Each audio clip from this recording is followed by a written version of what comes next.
My mother's life should have been smooth sailing. All her misfortunes were because she gave birth to me, a jinxed burden. My birth altered her destiny. Because of me, she stood on the opposite side of everyone. I'm Felicity, and my mother says it means good luck. But I'm not lucky. I have a birthmark on my left face, gray-black, as big as half of my face, present since birth. Everyone who sees my face feels disgusted. My biological father, grandfather, and grandmother all disdain it. Even my classmates in school avoid me. I have a loud nickname, Inyang Face. The only one who finds my birthmark attractive is probably my naive mother. She says the birthmark is an angel's kiss, a mark left by an angel who has kissed you. I used to believe her when I was younger, but later I started yelling at her. Where's the angel? Make him come over and kiss the whole village. Both sides of the face. Make them all black. Then they won't throw stones at me, won't say I'm unlucky, won't isolate me. After a few shouts, my mother began to accept reality. She heard that surgery in the city could remove the birthmark, and she wanted to take me for the operation. But we didn't have the money. My dad's name is Parker, a grand name, but unfortunately, we're so poor that even mice don't come to our house. He's a well-known poor farmer from Shirkwan village in Huahua County, the most useless man, spoiled by his grandparents, lazy and gluttonous.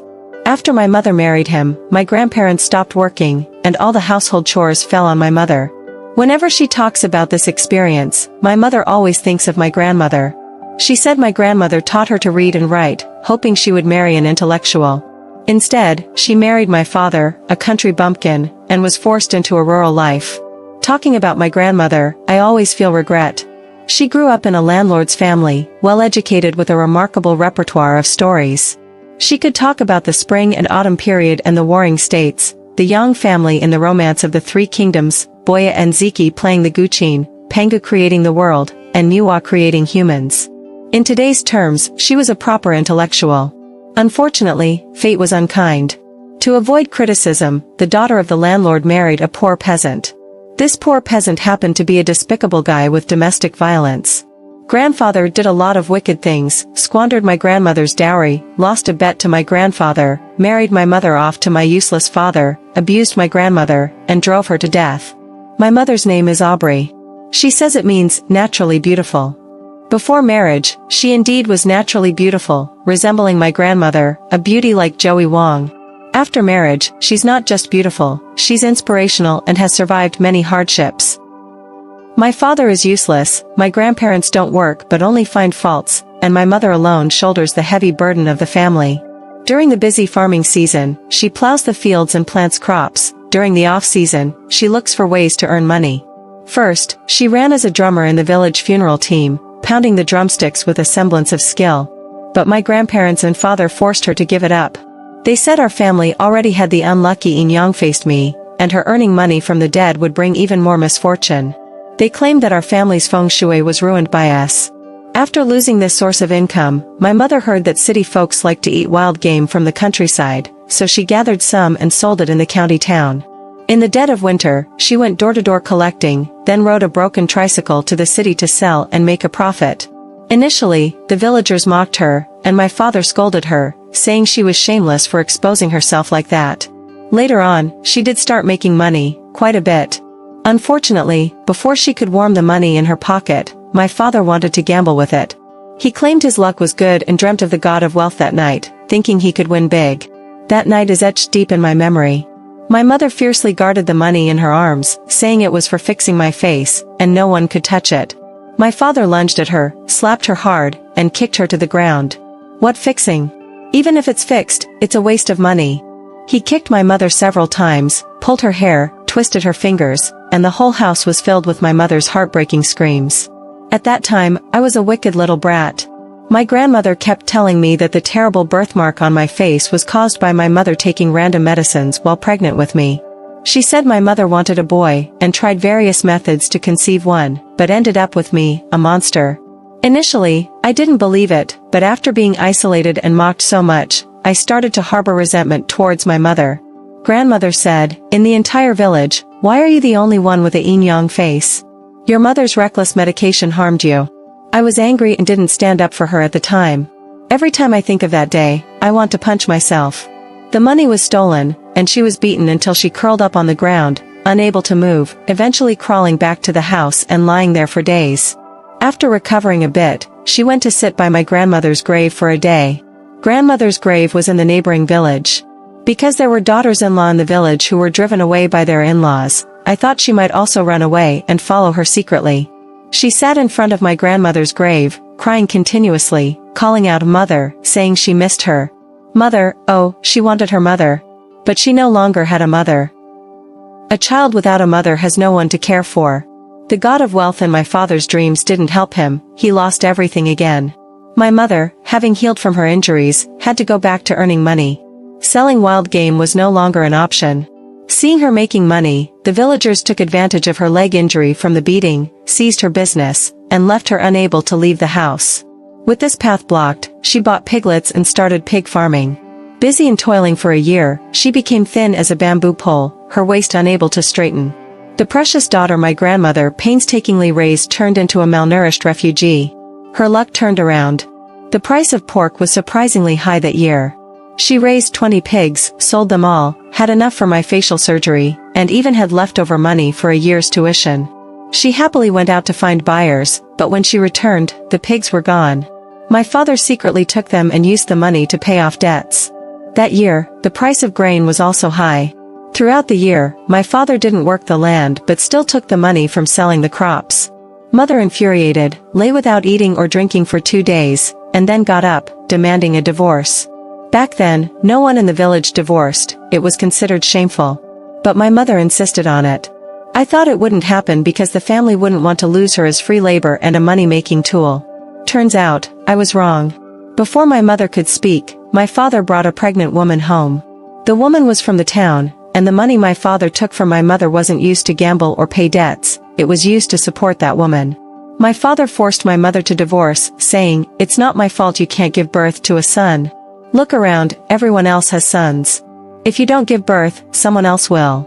My mother became the village's laughingstock, pointed at and gossiped about by everyone.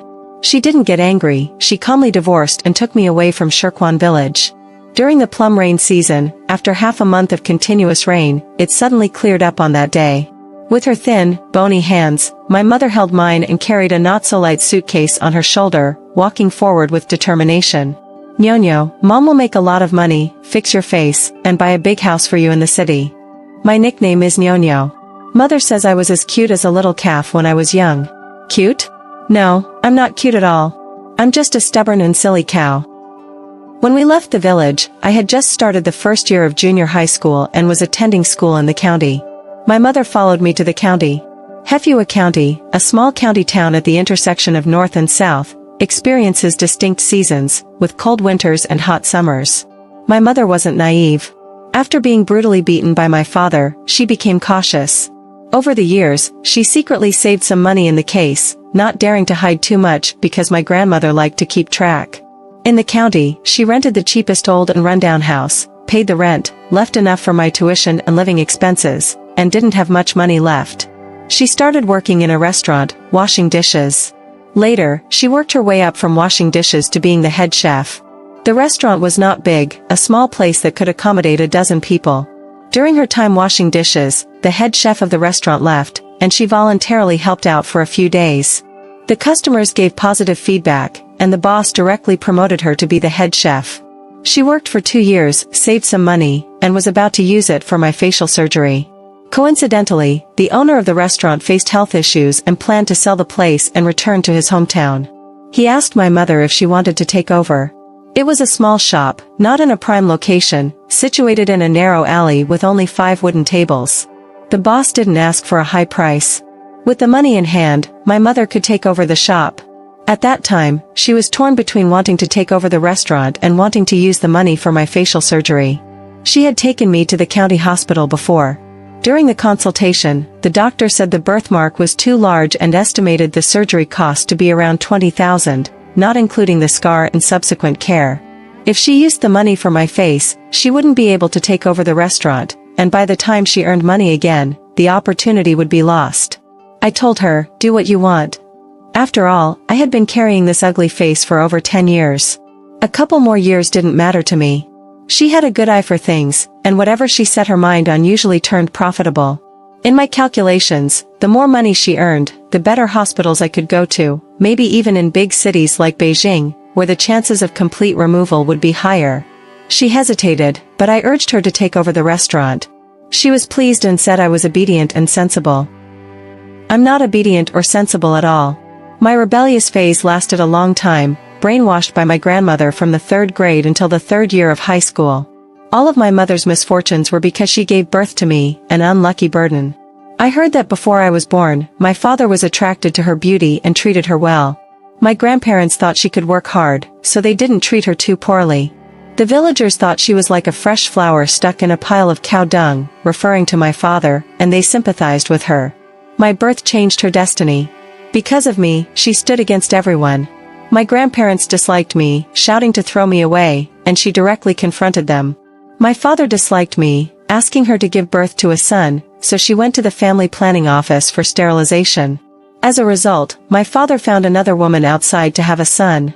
Anyone in the village who called me Inyang Face would storm into their homes, kicking chairs and pounding tables, forcing them to apologize to me. If anyone insulted me, she would retaliate with even harsher words, offending the entire village. Finally leaving that suffocating place, she was only in her 30s and, with her capabilities, could have had a good life. But she insisted on taking care of me, this unlucky burden. I agreed to come to the county for school initially because I heard people in the county had higher quality, thinking they wouldn't mind my birthmark. Turns out, people are the same everywhere, and they even insulted me more. From junior high to senior high, I got into many fights with people. My mother was often called to school. If it was my fault, she would apologize obediently. If it was the other party's fault, she would stand tall and scold the other person's parents. The most serious mistake I made was in the 2nd year of junior high. A boy dared to pull my mask, saying there was a Tai Chi pattern on my face. I directly grabbed a chair and almost blinded him with a ballpoint pen. The incident escalated, my mother compensated money, and in front of teachers and classmates, she kneeled down with a thump, her head bleeding. Eventually, she fainted outside the principal's office, and only then did I continue my education. I was bullied and harassed the worst in the 1st year of high school. I fought against 3 people and was pushed down the stairs. My mother rushed to the school, fought fiercely with the bully's parents, and suffered a beating herself. She also accidentally fell down the stairs. I was fine, but her face was ruined, and she had over a dozen stitches on her forehead, leaving a scar, similar to the birthmark on my face. At that time, I was still a hopeless troublemaker. I even sneered, "Now both of you need facial treatment, it'll cost even more." She said she wouldn't get treatment, she would save money again next time for my surgery. Little did we know, that by the time she saved enough money again, my treatment didn't happen. The restaurant is named Aubrey Restaurant. Originally, my mother wanted to use Good Luck, but I disagreed. Good luck? There's no luck at all. I hate the name Felicity. She doesn't know how to handle paperwork, and I took her for it. I casually decided on the name Aubrey, mainly because I didn't want to bother thinking of a name, and I thought it was better to use the name of the owner. Aubrey Restaurant opened, and my mother's culinary skills were excellent. Although the restaurant was in a remote location, it had many repeat customers. With limited tables, it was always full. Just when things were going well, she encountered trouble again. To save money, she woke up at 3 a.m. every morning to ride a second-hand electric bike to the wholesale market to buy vegetables. In my 2nd year of high school that winter of the county of Lotus Flower, especially cold, to the point where my breath froze when going outside.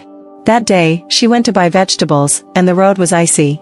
When making a right turn at the intersection, she did a drift and overturned. At 3 a.m., the streets were deserted, and she lay under the bike for almost an hour. Occasionally, passing vehicles didn't stop. Fortunately, 2 police officers on their way back intervened. The doctor said she was lucky. When they brought her in, she was already unconscious, her body frozen. If they had been a bit later, they wouldn't have been able to beat the king of hell. Although she woke up, she suffered a lot. Her right knee meniscus was severely damaged and required surgery. After the surgery, she collapsed. When the car overturned, she had saved enough money again for my facial treatment. Thinking of bringing me for the treatment, she ended up in trouble herself. The meniscus surgery cost more than $3,000. After the incident, she cried for half a day, blaming herself for always delaying my treatment. She was remorseful and guilty, slapping herself a couple of times during her crying.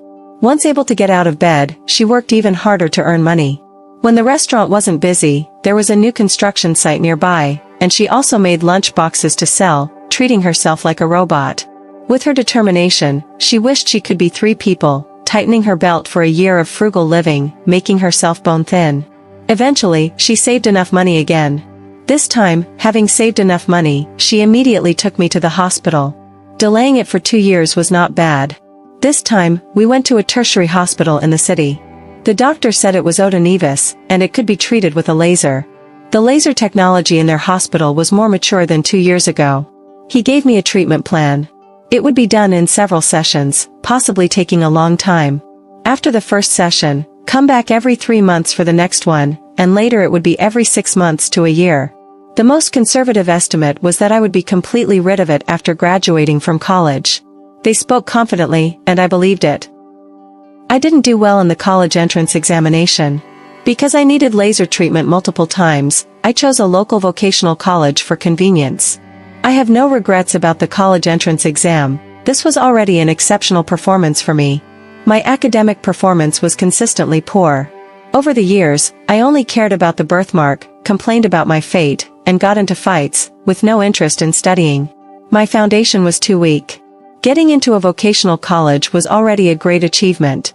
My mother wanted me to retake the college entrance exam, but I exploded in anger at her. No. My high school fighting record was too high, and the teachers and the principal treated me like a red alert line. With my poor grades, there was no chance of going back to retake the exam. If I switched schools, I'd face another group of people calling me Yin Yang Face. In the end, my mother compromised. Alright, vocational college is also good. As long as you go to school, you'll have prospects. Prospects my foot. I applied for tourism management, but I was later transferred to restaurant management. I heard that this major typically leads to becoming a waiter, and who would want to do that? Unfortunately, my application to change majors was unsuccessful. The school had limitations on changing majors, requiring an exam and an interview, and I ranked second to last. College life was quite miserable for me. The only thing that made me feel relieved was the effectiveness of the laser treatment. In the first semester of my junior year, I underwent the 6th round of laser treatment for the birthmark on my face. The results were significant, leaving only a faint mark. After this session, any subsequent treatments would be free, mainly to prevent a relapse. The doctor said I was lucky. Some people with the same number of treatments still had visible marks, but mine was almost indiscernible. After this treatment, I interned at a well-known chain restaurant. Not to boast, but without the birthmark, I became a village beauty once again. With a similar appearance to my mother before marriage and a hint of Jo Sun's charm. Besides, I was 167 centimeters tall, never having done any physical labor, fair-skinned, and slender. I was undoubtedly the village's beauty. There's evidence. When the birthmark faded, a guy in my class pursued me. I declined, finding him unattractive. During my internship, another handsome guy from the same batch pursued me. According to my aesthetic standards, he was super handsome, so I secretly entered into a romantic relationship with the cute guy. For the first time, I thought the name Felicity wasn't bad. Felicity, good luck. Does the birthmark need to be gone for good luck to arrive? Am I going to be lucky now? Luck my foot. After the internship and receiving my graduation certificate, I was ready to go to a bigger city with the cute guy. One sentence from Riley kept me in the Lotus Flower County. Aubrey has been making mistakes frequently lately. She turns pork ribs into pig's trotters when customers order them.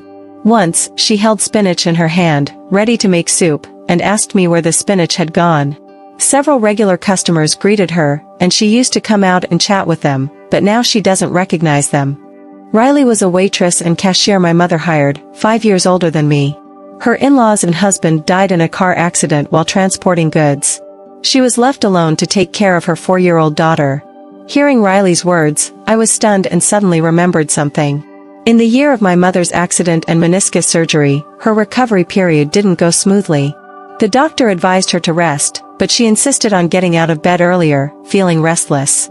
I didn't pay much attention because her temper was like that. She couldn't sit still, anxious to make money. Even in heavy rain, she felt uncomfortable staying at home for a day. She would make a pot of spicy oil and chili even if she couldn't go out. At that time, the doctor warned me that there were many reasons for restlessness. To be cautious, when her knee recovered, it would be best to take her for a full-body checkup. I really should die. I later forgot about this matter. Because she could get out of bed normally afterward, everything seemed fine, and there were no noticeable issues. Occasionally, she forgot to bring her keys when going out or her card when depositing money at the bank. I didn't think much of it. Sometimes my brain would also crash. Holding a pen in my hand, I'd be searching for it everywhere. After staying up late, my mind would become muddled, and I would go out with my pants on backward. I thought it was just fatigue. I really should die. I need to take her to the hospital. She handed me a report for a brain CT and an MRI scan. Early stage Alzheimer's disease. How old is my mother this year? 42. It must be a misdiagnosis. I know about this disease. It's dementia that only the elderly get, right? I can't accept it, but my mother is calm. I actually realized something was wrong 6 months ago, always forgetting things and feeling a bit powerless, so I went to the hospital. Suddenly, I remembered why she had hired an apprentice half a year ago. She was always frugal, doing everything herself that she could, so I wondered why she would waste money hiring an apprentice. Unfortunately, I was too busy with my love life at the time and didn't pay attention to this matter. I really should die. My mother has her arrangements. I didn't plan to tell you so early, but now there's no need to hide it. I've been taking medication, and the situation isn't so bad yet. When it gets serious, I'll go to a nursing home myself. The restaurant business is good, I'll leave it to you, but you don't have to manage it. You've grown up, and you don't like coming back. In the future, live your own life. Riley and Caleb are honest people, trustworthy, they'll help you manage it. Caleb is the apprentice she hired. Actually, he's not really an apprentice. Caleb is a year younger than Riley and graduated from high school. After that, he followed his uncle, a rural chef, to various banquets, helping his uncle and occasionally taking charge of cooking. He already has good culinary skills. Caleb is a quiet person, probably due to his low self-esteem. He had an accident when he was a child, resulting in burns on his left face, similar in size to my previous birthmark. It looked quite distressing, and he usually wore a mask. He didn't want to be a rural chef in the village because he would have to interact with many people, and he suffered from social anxiety. However, he couldn't find a job, so Riley invited him, and he came over. The day my mother explained her affairs to me in advance, I carefully observed her for the first time. At 42, she looked as aged as 52. Thin as a bamboo pole, dressed in my old high school clothes, hunched back, with white hair in her temples. Probably due to the long hours spent in the kitchen with smoke and heat, her skin was dry, her pores enlarged, and her face had spots and noticeable wrinkles. The doctor said there was an eraser in my mother's mind, and memories were fading away, like a precision instrument decaying, with essential components deteriorating. Time waits for no one. I understood it clearly. It meant that the giant who had supported a world for me all these years was about to fall. My mother was about to fall. I was soon going to be without a mother. This realization woke me up from a nightmare. It was uncomfortable, an indescribable discomfort, as if a hand was strangling my neck, making it impossible to breathe. Regarding the birthmark, I had actually stopped blaming her long ago. The first time I consulted a doctor, he told me the birthmark had nothing to do with what my mother ate, and my grandmother's lie was exposed. I was just used to being indifferent to her, and didn't know how to change it for a while. Encountering cold looks at school, I didn't want to talk when I got home, so I just maintained the status quo. Later, I wanted to escape from her because her love was too heavy. Her love was like the mountain behind Shirkwan village, pressing down on me until I couldn't breathe. The better she treated me, the more I felt uncomfortable. I couldn't think of another way to relieve it, so I wanted to escape far away. Now, she's about to forget me.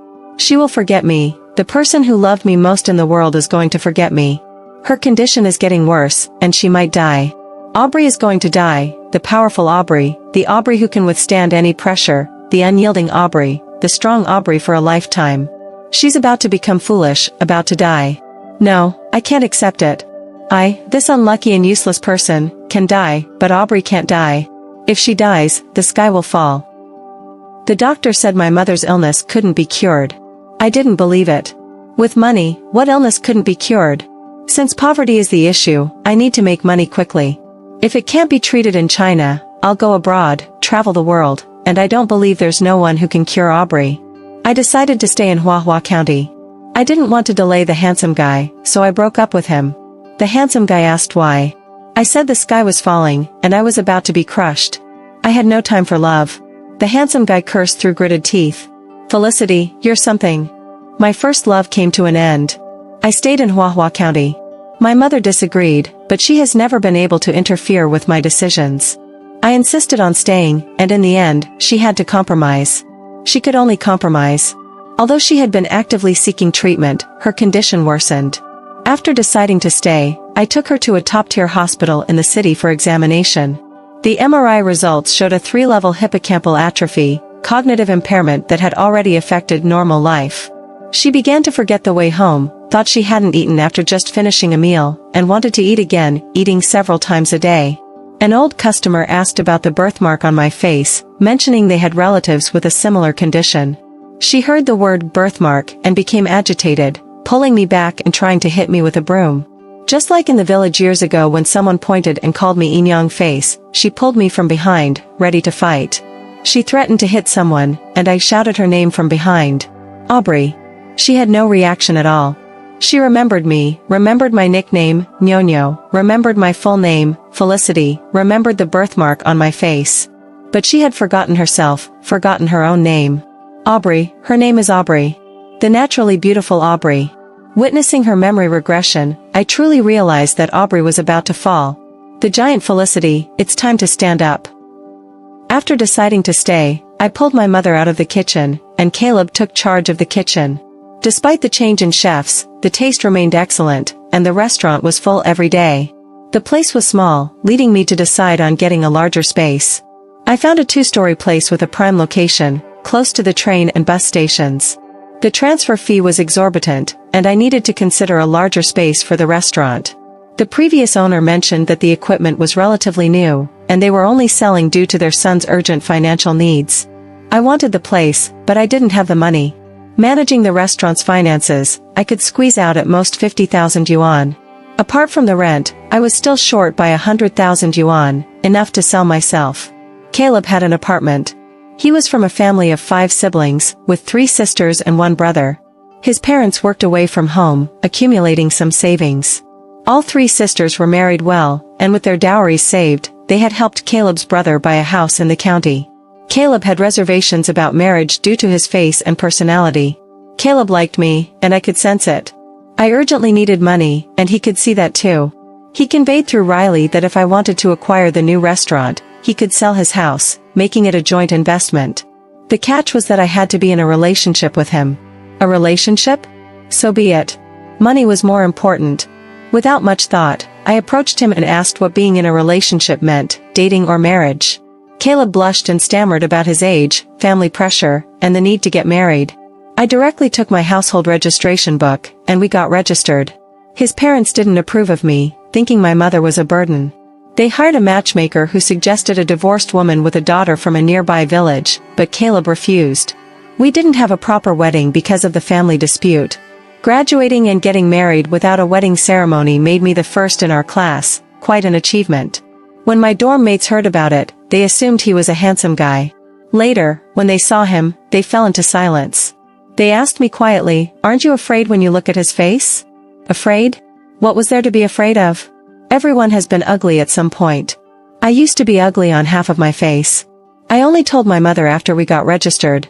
She was occasionally clear-headed, sometimes confused. When I told her I got married, she stared blankly, asking me who I married. Caleb went over to address her as Mom. She stared for a while, glanced at me, then finally took Caleb's hand, saying, "I'm not thinking clearly now. Our Nyonyo has an unfortunate mother. Take good care of her, okay?" She held Caleb's hand and spoke for a while. The next day, she forgot who Caleb was. When Caleb reintroduced himself, she held his hand and said, "Our Nyonyo has an unfortunate mother. Take good care of her." Unfortunate? Was life indeed bitter? Life was indeed tough. But as long as she lived, and I could see her every day, even if one day she forgot who Nyonyo was, as long as she was alive, life felt sweet. Caleb sold his house for 300,000 yuan and gave it all to me. With the money in hand, I took my mother to several major cities, but the answers were consistent. There was no cure, only ways to slow down the progression of the disease. A compassionate doctor advised me not to keep wandering around, as going abroad would yield the same results. I needed to learn to accept the situation, and constantly moving around wasn't good for the patient. Indeed, dragging my mother around had led to several emotional breakdowns. She would run when she saw a hospital, and I had to chase her multiple times, almost losing her once. During her lucid moments, she even tried to run to a nursing home, sneaking out in the middle of the night, arranging everything herself, and leaving a note saying she hadn't traveled in her life and wanted to go on a trip now. A trip? What nonsense. Aubrey, this woman, wouldn't spend a penny on herself, let alone on a vacation. After bringing her back from the nursing home, I didn't dare to continue the upheaval. I returned and sold the small restaurant on the side, then opened a new one. The location made a significant difference, and the foot traffic was considerable. Caleb's culinary skills were excellent, and we had a constant flow of customers from opening to closing. The restaurant broke even in its second year. During the busiest times, I became pregnant. Children come when they come, it's all fate. Caleb's parents, busy with their 2 grandsons and still angry at Caleb, didn't visit even after they knew I was pregnant. I hadn't thought of relying on them. I took care of myself and took care of my mother. Sometimes it was overwhelming, but in times of trouble, true feelings emerge. Riley helped when she could, and during the late stages of my pregnancy, she almost single-handedly managed everything. I wanted to give her a raise, but she refused, saying she was grateful to my mother. When I was struggling with a child, I couldn't find a job. Aubrey took me in and let my daughter play in the shop every day. She bought toys and snacks for my daughter, and she didn't charge me for meals. She knew I was struggling, and the salary she offered wasn't low. Aubrey helped me get through it. Just call me sister. If you need anything, just ask. Treat me like family, no need to be polite. You see, why did Aubrey, this naive woman, fall ill? Because she gave all her blessings to me. After I became visibly pregnant, my mother's favorite thing was to touch my belly. Occasionally, when she was lucid, she would repeat a phrase. Angels, don't come, angels, don't come. I gave birth to a daughter with a clear face, free from birthmarks. My mother often stared at the child's face, curious during her confused moments and joyous when she was clear-minded. No angels came, good, none came. My in-laws, already disapproving of me, refused to visit upon learning that I had a daughter. They specifically called Caleb back home to suggest giving my daughter a boy's name. I directly kicked Caleb off the bed. If you name her that, we're getting a divorce. My daughter belongs to me. Find someone else who can give you a son. Caleb superficially agreed with his father but secretly registered our daughter's name as Jasmine, my favorite flower being jasmine. Later, my father-in-law beat Caleb badly for this, giving him a severe thrashing and kicking him a few times. Caleb's tailbone hit the wall, and he endured pain for several days. Caleb laughed it off. It's true that Jowdy doesn't sound good. Our daughter is the most important. Because of this incident, my perception of Caleb completely changed. I began to think that this marriage wasn't bad and was worth investing in. Unfortunately, my name is Felicity, but my luck isn't good. When Jasmine was 3 years old, the restaurant was profitable and stable, with a steady flow of customers and a monthly turnover of around 300,000 yuan. I bought a 4-bedroom apartment in the best community in the county, renovated it last year, and was preparing to move in with my mother, dividing my attention. Those days were exhausting, and I slept early. On an otherwise ordinary day, nearing dawn, Riley called me, crying incoherently.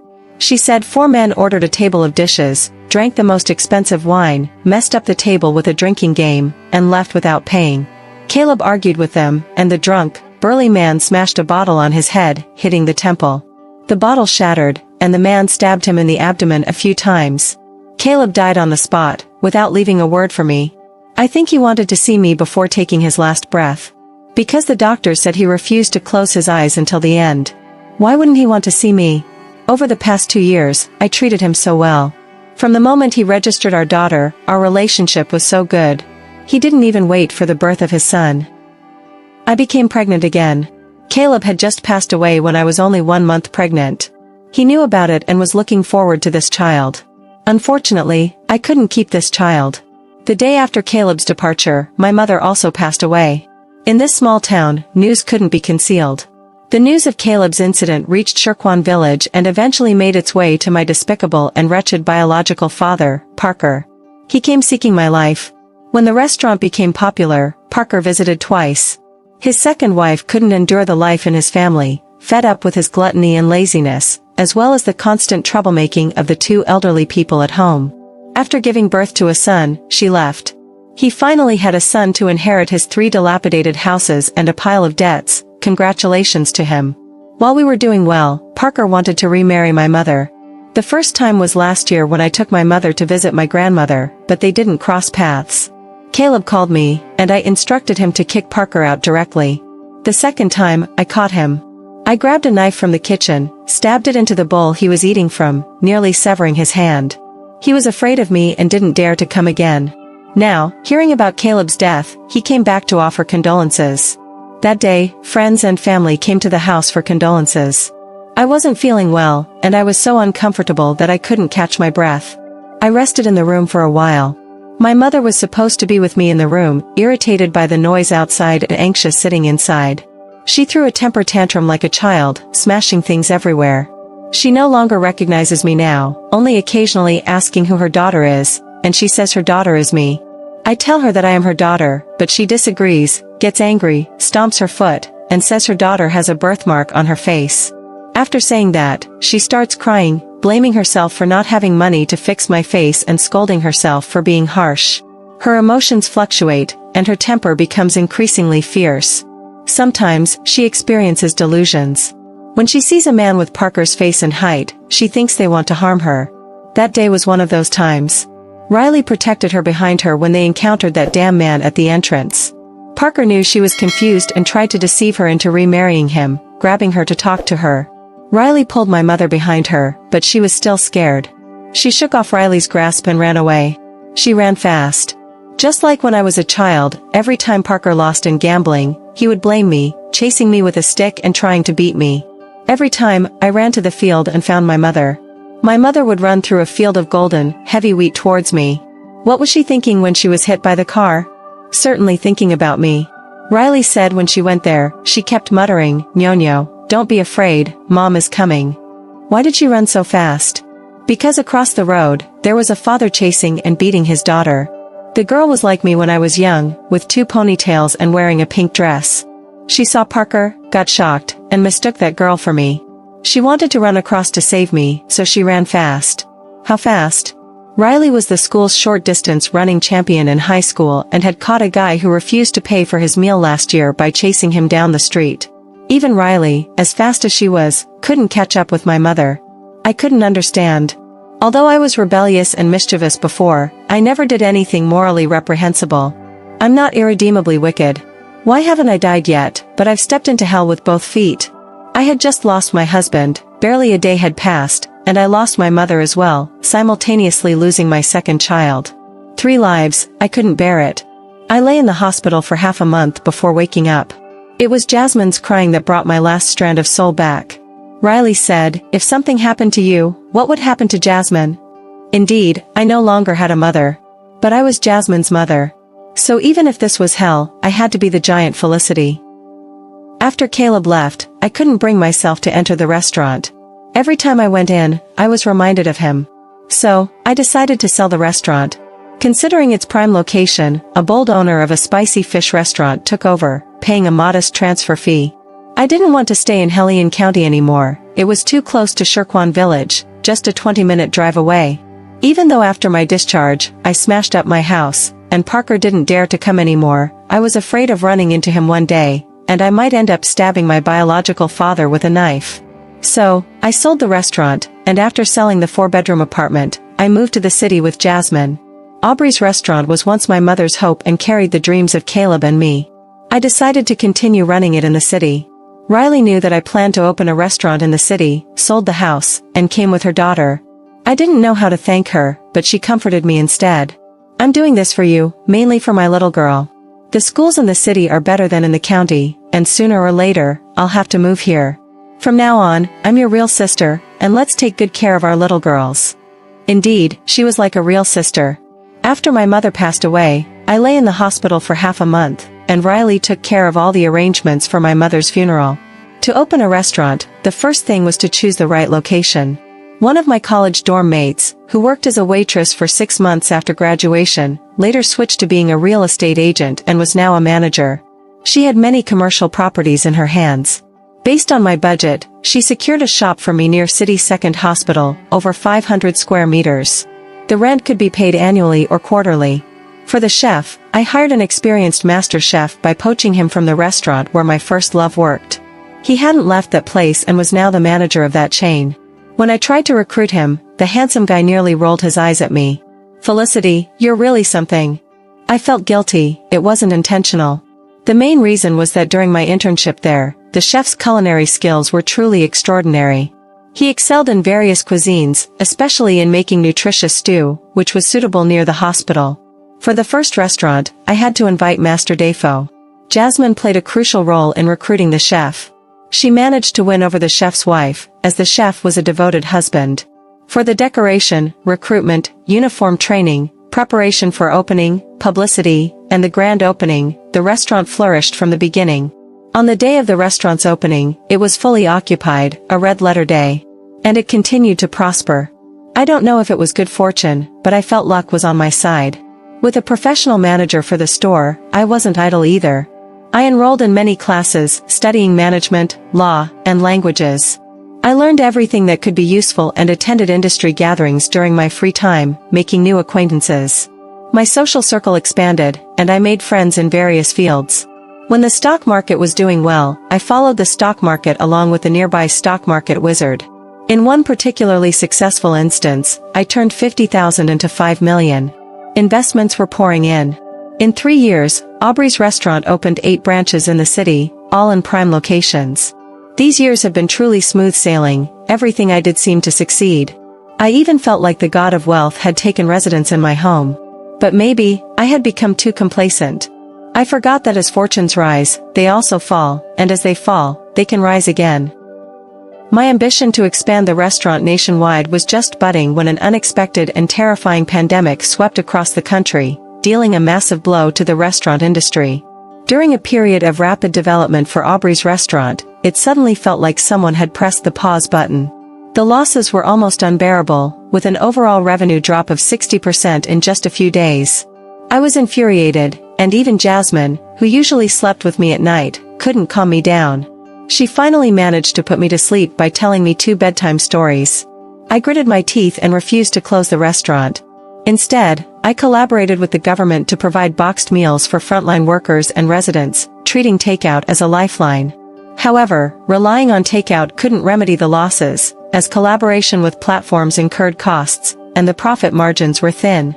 Looking at the bigger picture, I decided to seize this opportunity to acquire a batch of prime locations. While people around me were fearful, strangely, I wasn't. I believed the country could control the situation. Many physical stores couldn't survive closing down, so it was a good time to acquire prime locations at a low cost. I decided to take advantage of this situation. Those who hesitated starved, while those who acted boldly prospered. Riley said I was crazy. I indeed was going a bit mad. In reality, I was on the brink of desperation. The cash in my account wouldn't last long. If the pandemic continued for a few more years, I might have to sell my house and car to pay wages. But fortune favors the bold. I saw this as an opportunity. People are like springs, the harder you press them, the harder they bounce back. Once the pandemic is over, the restaurant industry won't remain in a slump forever. After a series of high-level meetings with both opposing and supporting views, I returned home mentally exhausted. Jasmine came over and hugged me. "Mom, I believe in you." I felt a bit dazed, remembering back to when my mother opened the first Aubrey's restaurant. She must have faced many challenging times. Unfortunately, I was a rebellious scoundrel back then, never saying anything nice and never calling her Mom. I truly deserved to die. Expanding during a pandemic wasn't the wisest decision. I could acquire prime locations at a low cost, but capital could also acquire me. In the market of interests, no one truly lends a helping hand. Accepting them was the only way, even if I wasn't expanding during this crisis. I was reaching the end of my rope, and I believed the pandemic would pass, but I didn't know when. I had to take a gamble. The process was challenging. After finally securing a partnership with a wealthy foreign investor, the result was that they didn't want to play with me. They found me insignificant, only investing in top-tier enterprises. For 2 consecutive months, I was either on the road for business or at the bar. My stomach was ruined a long time ago. Back when I made friends, climbed various social circles, gave away many golf club memberships, and drank a lot of alcohol, I had already damaged my health. This time, I drank until my stomach bled. While lying in the hospital, Jasmine lay beside me, holding my hand. "Mom, don't push yourself so hard. I'm scared. I don't need a wealthy life. Even if we live in poverty, eating pickles and steamed buns, as long as you're by my side, life is sweet. Mom, I love you the most. You're the most important." Such sweet words. They made me cry in front of my mother's grave after leaving the hospital and then slap myself twice. The power of a few words was tremendous.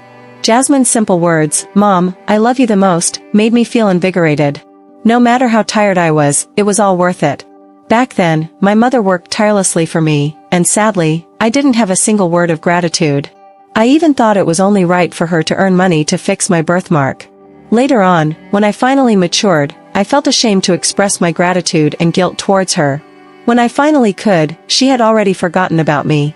I truly deserved to die. The capital market isn't a game that I, a woman, can manipulate with a few glasses of alcohol and a single episode of gastric bleeding. Of course, there are other ways to navigate through it. I chose to intoxicate myself, using my body as collateral. Successful men often favor young and beautiful girls. Some also enjoy conquering women like me, career-driven women in their 30s, finding it particularly satisfying. The lecher I dealt with on the other end was the kind who wanted both, colorful and persistent. He made inappropriate advances when we were drinking, making suggestive gestures quite explicitly. The rules on the surface were ineffective, so we played a game under the table. I was willing to endure it if it opened up a path. He claimed to have the power to get the company through. He had the means. I didn't. I, Felicity, hadn't stooped so low as to engage in such illicit transactions. I used alcohol to slap that lecher in the face, receiving a slap in return along with a string of offensive and insulting words. The gist was probably, "You're a woman whose man is dead, carrying a child. If you can't make it in this business, be smart and obedient. If you don't want to go down this path, find a man to marry, stay at home, raise children. The business world is where men play." What a load of rubbish. The Qing dynasty has fallen. I won't fall. During this difficult time, there was a public financing initiative for catering enterprises led by capital and banks. It provided a fast-track financing and loan channel specifically for the restaurant industry. Look at that, the Chinese are still reliable. Though all are profit-oriented, maybe there's some disaster profiteering, but it's still better than that lecher. Bringing in foreign investment made him think he's invincible. I hope he becomes more like a donkey as he grows. Claiming I couldn't make it? I did make it. The path of expanding against the tide during the pandemic wasn't a wrong one. My team was formidable, and my sisters were supportive. With their help, I secured more than 90 prime locations at the lowest cost, mostly in well-located, high-traffic areas. As the pandemic subsided, Aubrey's restaurant had over 100 locations. Sure, it couldn't compete with those big enterprises, but for me, it was enough to boast about. Where to flaunt my achievements? Of course, it's back to Lotus Flower County. I donated to education and elderly support projects in Lotus Flower County, contributing funds to improve roads for the natural villages around Lotus Flower County, except for the one leading to Stone Spring Village. Stone Spring Village is the poorest, with a bumpy and uneven road to the city, turning muddy when it rains. Not everyone in the village is bad, but during the years I spent there, I never received any kindness. On the contrary, the neighboring village, where Mother's hometown was, the village where Grandma lived, was different. When I went there as a child, neighbors would give me candy, and there was no pointing and gossiping about my birthmark. So, in Mother's name, I donated to build a school in Grandma's village, and the school was named Aubrey Elementary School. Aubrey, returning home with honors.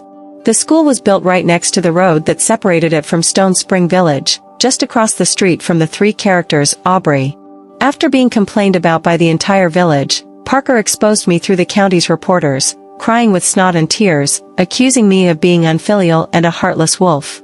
His acting was Oscar-worthy, probably genuine emotion.